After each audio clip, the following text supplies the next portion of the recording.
Welcome to Peter Twig Meditation. When people nod and tell you they meditate by gardening, surfing or jogging, for example, they miss the point of meditation, the stillness and vertical sitting posture. Meditation and the stillness involved helps to raise your level of vibration. The more you raise your vibration, the more you can open into higher level orders of consciousness. Their movement in gardening or surfing, for example, dissipates the fire and its transformative value. The truth is there are no meditation benefits to these so-called meditation pastimes other than being in nature and the physical exercise of gardening or surfing that brings the ease of a relaxed mind and a tired body. Once again, thanks for watching.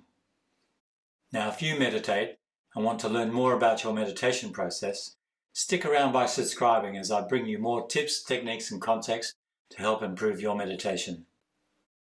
Once again, thanks for watching.